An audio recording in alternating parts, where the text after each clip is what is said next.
3 months ago na mapuntahan namin ang tribo ng Katutubong Mangyan at nakilala ang batang may sakit na TB sa buto. At nabigyan ng tulong ni Pugong Biyahero. Sa aming pagbabalik, ay ito ang aming nadatnan. Wala na yung ano, wala na po Ang yung balitang 6 years old wala bata na ang batang si Melanie. Wala na, patay na.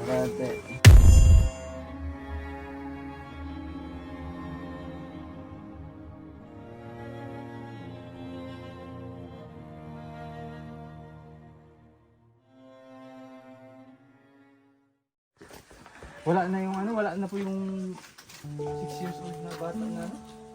May TB po. Wala na, patay na.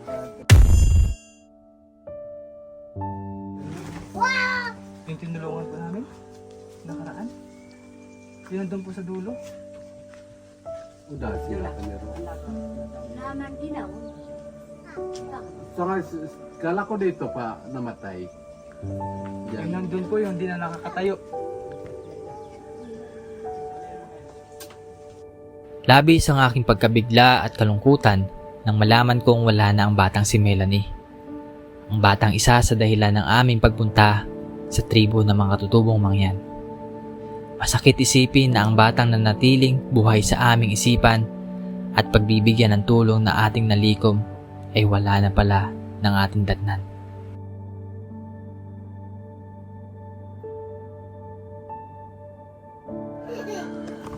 Hey mga babayan, kukonfirm din natin na siguro baka iba lang yung tinutukoy na lupit. Nakakalungkot sa side natin na hindi natin inabutan si ano, yung batang sakit na TB sa buto. So, kakamustahin natin yung pamilya. Kung ano nangyari, ano. Dahil isa rin po sa dahilan talaga kaya tayo ay nabisita ulit dito ay dahil din po dun sa tulong na pinapakatid ng ating mga sponsor. Pero yun nga, nabalitaan natin na ganun. Kakabigla. At hindi pa nga ako makapaniwala sa aking nalaman. Kaya aking pinagtanong pa at hanggang sa Hello po. makita ko ang kanyang ina. Kayo po yung nasa baba? Yung nandun po sa kabila? Di ba mayroon po kami kayong natulungan na bata na may sakit na TB sa buto? Kamusta po? Nung nag-ubo po ay namatay na po siya. Kailan na ako? Nung February 20 pa. Hindi, pumunta kami dito yung March ay. Ay yung March pala. March 20 namatay na siya. Ay, ibig sabihin parang ilang linggo lang nakalipas. Parang aning mga 2 linggo pa na nagpunta kayo dito ay namatay na siya. Wawa naman. Kayo na po ba yun? Kayo pang Kasama po ni Sir Paul. Kaya kami napunta dito ay para maghatid ng tulong dun sa bata. namatay na po siya nung March pa 20. 21. Hindi 20 lang. Miraculous yun namatay. 20. Ito niya malak ng tubo namatay. Ay, nagasibo na yun. Asan po yung yung nanay niya? Ako na po yun. Ay, kayo na po ba yan? Yung kausap po ni Sir Paul? Ah.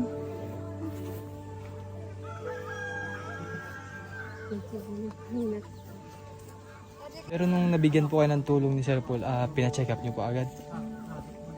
Hindi pa.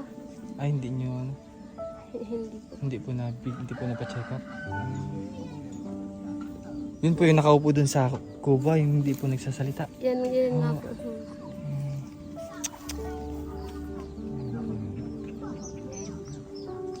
Nakausap na natin mismo yung magulang. At confirm nga na wala na yung batang may sakit po sa buto, TB. Ano bang pangalan niya? Nung nawala po. Si Melanie. Nakikiramay po ako, ate. Condolence po. Hindi namin kasi in-expect kasi gawa ng kaya kami pumunta dito na bisita para magbigay ulit ng tulong na mapacheck up sana. Nanay niyo po?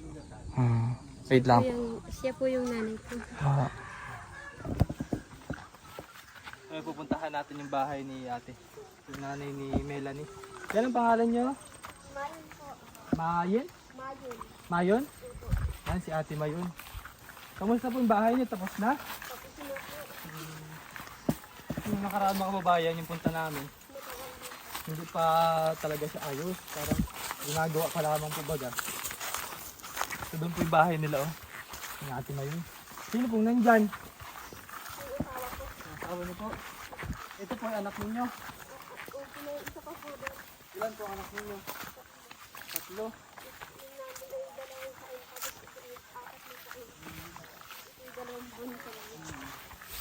Ay, nakatanggap po sila ng grocery. Kanina?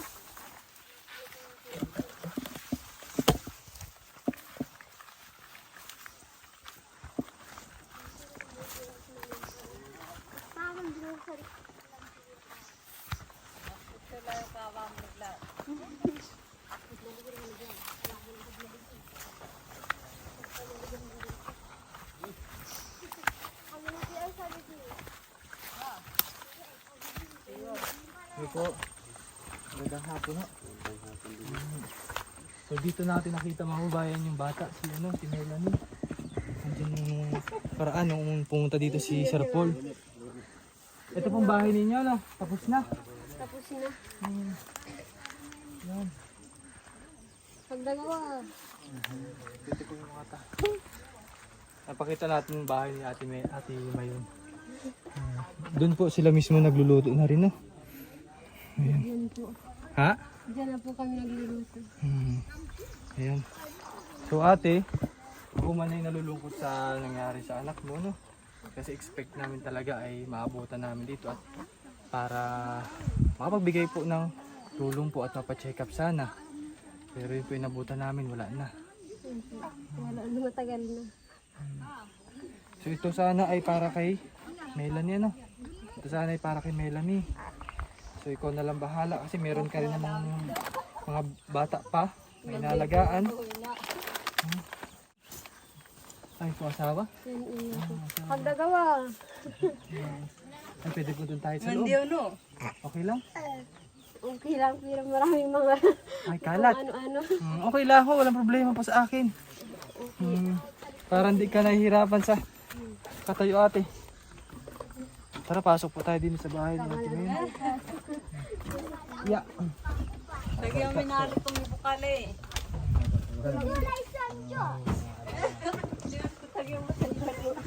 Sige.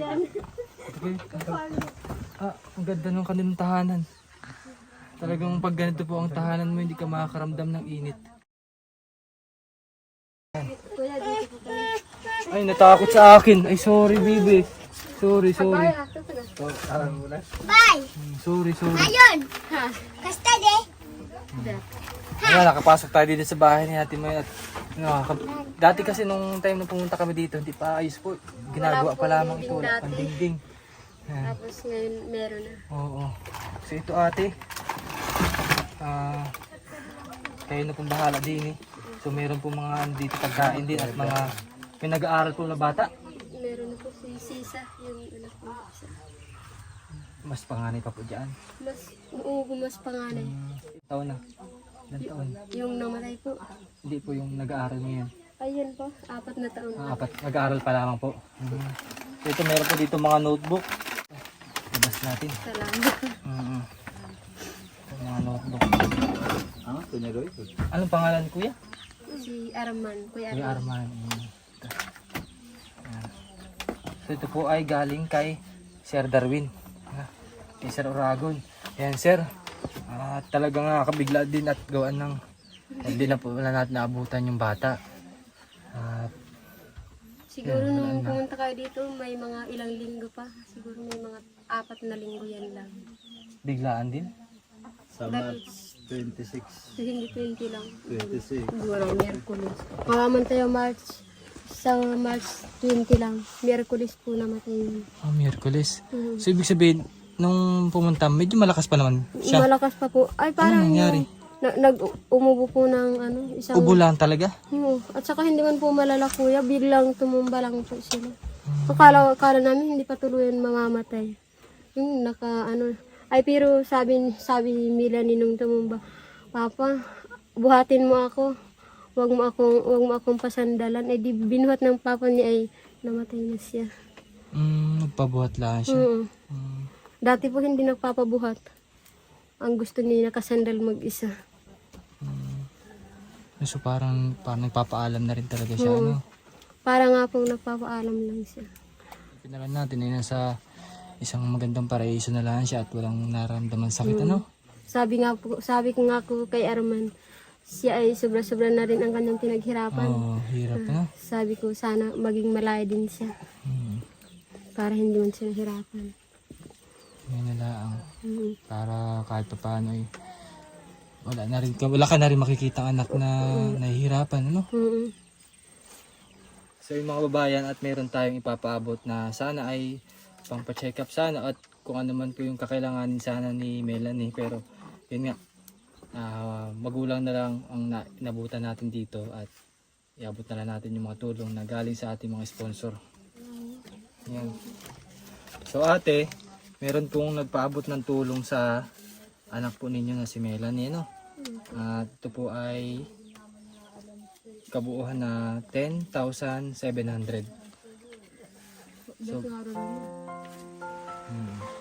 So nagpapasalamat po ako sa ating sponsor na si Sea of Hong Kong. Nagpadala po ng 5,000. Josephine Sauro, Cielo Satira nagpadala po ng 1,000. At kay Sir Darwin or aka Oragon Canoy nagpadala po ng 3,195. So total of 10,700 po. So ate, sino po maghahawak? Kuya, kahit hindi naman ganyan karami. Ay, hindi, tanggapin niyo para po sa inyo ito at kay Melanie. No? Tanggapin niyo po. Bilangin ko po muna.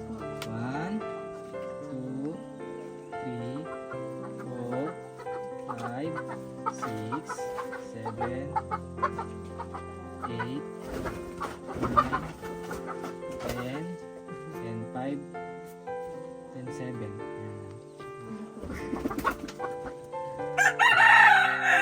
Salamat po sa binigay mo, kuya. Noon, tinulungan mo na rin ako, pero hanggang ngayon, tinulungan mo pa rin ako. So, bali ako yung kasama ni Sir Paul. Opo. So, ano po yung plano yung gawin dyan sa budget po? Tapos dito po. Pambili po ng gatas. Opo, at saka pambili ng mga bigas. Yan na lang, diba? Yung kape daw, kape. Ay, ito, papapasok na rin. May pambili na, 4 na taon na yan. may pambili na ng mga notebook. Umiyak nga kanina, nawala yung kanyang mga kasamang bata, nagdala yung kanyang graluan manika eh. Nagdala yung umiyak. Sabi sa akin, nandyan yung manika ko. Naiwan dyan. Pero ate, matanong ko lang, ano sana ang pangarap mo kay Melanie?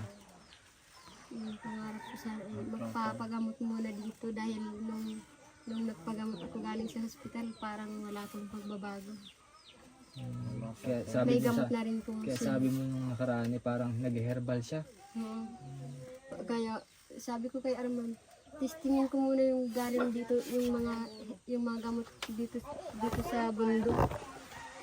Yung pala nung tinisting ko, medyo ayos naman, nakakaupo na po si Melanie at biglang umubo lang. Akala ko yung ubo hindi pa magpapakamatay sa kanya, yung pala meron na. Siguro yung ubo niya ay sobrang ano na. Malala na po. Pero hindi pa rin siya bumabago, matako pa rin siya sa pagkain. Namatay ng alas 8.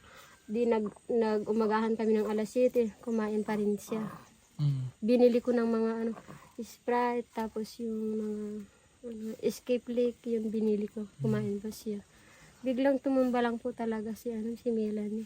Ano pong ginawa ninyo na lang? Nadala po niya sa ospital pa? Hindi na po. Kuya, talagang pag tumumba na, tuluyan pong namatay. Tuluyan talaga. Oo, tuluyan po talaga. Hindi, para pong biglang tumumba at biglang namatay na rin siya. Biglaan talaga.